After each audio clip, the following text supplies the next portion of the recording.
বিধানসভা নির্বাচনের আগে টিভি9 বাংলার আয়োজন হোয়াট বেঙ্গল থিংকস টুডে। বিশিষ্ট ব্যক্তিত্বদের নিয়ে জমজমাট মেগা বিতর্ক। ভোটের আগে সবচেয়ে বড় পলিটিক্যাল ডিবেট, এক মঞ্চে সব পক্ষ।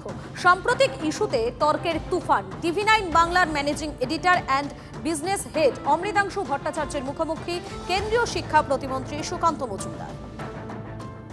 দেখে মনে হচ্ছে এই নাম জাস্ট বাদ চলে গেলেই যে বাড়তি ভোটটা যেটা তৃণমূল পেত সেটা মুছে যাবে, আপনারা অটোমেটিক্যালি অঙ্কের হিসেবে জিতে যাবেন।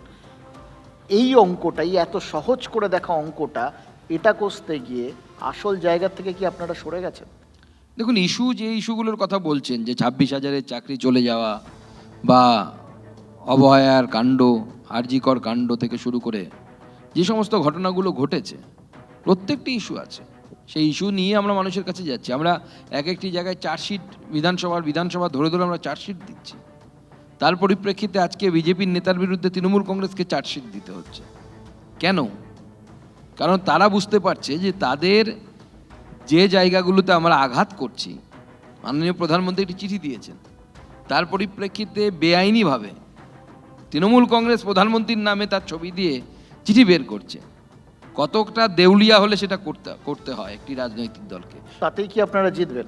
না, শুধু তাতে কেন জিতবো? মমতা বন্দ্যোপাধ্যায়ের আমলেই পশ্চিমবঙ্গের যে দুরবস্থা হয়েছে, বেকার যুবক যুবতী তারা ভাতার লাইন দিচ্ছে। কেন? রোজগার নেই, চাকরি নেই, সেই জন্য তারা লাইন দিতে বাধ্য হচ্ছেন। তাদের হাতে কর্মসংস্থান নেই, কাজ নেই। 1500 টাকায় সরকার চলবে না, তারাও জানেন। মুসলিম অধ্যুষিত সিটগুলোকে ছেড়ে রেখে আপনারা অঙ্ক কষছেন, এটা বলা হয়েছিল। এবার আস্তে আস্তে আপনারা মুসলিমদের উদ্দেশ্যে বার্তা দিতে শুরু করেছেন। এটা কি এই জন্যে যে আপনাদের মনে হচ্ছে যে শুধু হিন্দুত্ব করে ভোটটা জেতা যাবে না? আমরা মুসলিম ভোট চাই না বা এরকম কোনো বিষয় নেই, আমরা সেটা বরাবরই ক্লিয়ার করেছি। এটা বাস্তবিকতা, আমরা তো মিথ্যে কথা বলতে পারবো না। এখানে মুসলিমরা আমাদেরকে ভোট দেয় না, কারণ তাদেরকে ধর্মীয় যে জালপাস, অর্থাৎ ধর্মীয় যে সুড়সুড়ি, তাতে বেঁধে রাখা হয়েছে। তার ফলে তারা বিশ্বাস করে যে বিজেপি মুসলিম বিরোধী দল। যদি বিজেপি মুসলিম বিরোধী দল হতো, তাহলে বিজেপি শাসিত গুজরাটে পশ্চিমবঙ্গের থেকে কেন বেশি সরকারি চাকরিতে মুসলিমরা আছে? কিন্তু আমার রিপোর্ট বলছি না, আপনার রিপোর্ট বলছে না, সাচার কমিটির রিপোর্ট সেই সময় বলে গেছে।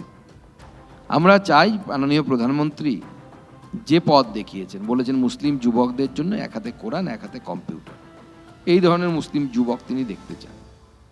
আপনি আপনার ধর্মকে আপনার বাড়ির মধ্যে রাখুন, কোনো অসুবিধা নেই। আপনি রাষ্ট্র তৈরির ভূমিকা পালন করুন, রাষ্ট্রের উন্নতিতে আপনি আপনার কন্ট্রিবিউশন দিন। আমার বিশ্বাস আগামী দিনে মুসলিমরাও বিজেপিকে ভোট দেবে, অনেক জায়গায় দিচ্ছে। এবার আমরা আসামে একটি লোকসভা জিতেছি, সেখানে মুসলিম সংখ্যাগরিষ্ঠ লোকসভা, সেটা আমরা জিতেছি, সেখানে প্রচুর মুসলিম আমাদেরকে ভোট করেছে। টিভি9 বাংলার managing editor and business head Amritanshu ভট্টাচার্যের মুখোমুখি রাজ্যের শিক্ষামন্ত্রী ব্রাত্য বসু। এসআইআরটা সবাইকে বেশ ধাঁধায় ফেলেছে কি?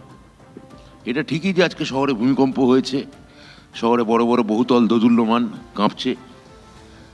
আমাদের কোনো দোদুল্যমানতার কোনো লক্ষণ নেই, এই কারণে যে আমরা খুব নিশ্চিত বিজেপির অস্ত্র কি ছিল।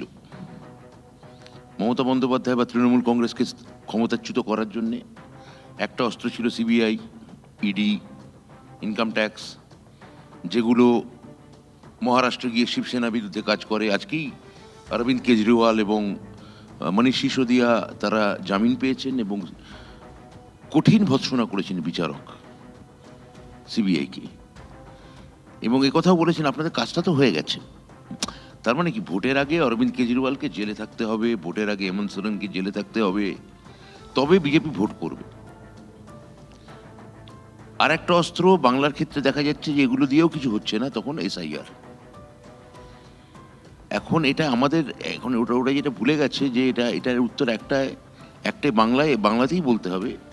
কোথায় খাপ খুলেছো শিবাজি? এ তো পলাশি ভাই, তুমি পলাশিতে এসে খাপ খুলো না। এইগুলো এসআইআর যেগুলো হচ্ছে, সেগুলো আমাদের যেটা মহারাষ্ট্রে হয়েছে বা যেটা হরিয়ানায় হয়েছে বা যেটা বিহারে হয়েছে, ওরা স্ট্রেট ব্যাটে খেলতে গেছে বিজেপির সঙ্গে। যে এসআইআর করে কি হবে? মৃত লোক বাদ দেবে, ভুয়ো ভোটার, ডাবল ভোটার, অন্য রাজ্য থেকে ভোটার এনে একটার পর একটা রাজ্য ওরা জিতেছে। ট্রেনের পর ট্রেন আমরা দেখেছি মিডিয়ায়, ভাড়া করে করে বিহারে এসছে, বিহার ইলেকশনে। কারুর বাড়ি রাজস্থান, কারুর বাড়ি মধ্যপ্রদেশ, কারুর বাড়ি উত্তরপ্রদেশ, কারুর বাড়ি হরিয়ানা। তারা ট্রেনে করে বিহারের ভোটে ভোট দিতে আসছে। এটা আমাদের সাংগঠনিকভাবে অভিষেক বন্দ্যোপাধ্যায় অনেক আগে আঁচ করতে পেরেছিলেন। মমতা বন্দ্যোপাধ্যায়ের কথায়, মমতা বন্দ্যোপাধ্যায়ের দেওয়া গাইডলাইন অনুযায়ী অভিষেক এমন একটা প্ল্যান করলেন, ফলে বিজেপি ভাবছে যে আজকে শহরের মতো ভূমিকম্প হবে, বড় বড় বাড়ি কাঁপবে, তৃণমূল ভবন কেঁপে যাবে, এই কাঁপবে সেই কাঁপবে। বিজেপিকেই আমরা কাঁপিয়ে দেব। এসআইআর এর যা যা টিকা, আমরা টিকা দিয়ে দিয়েছি।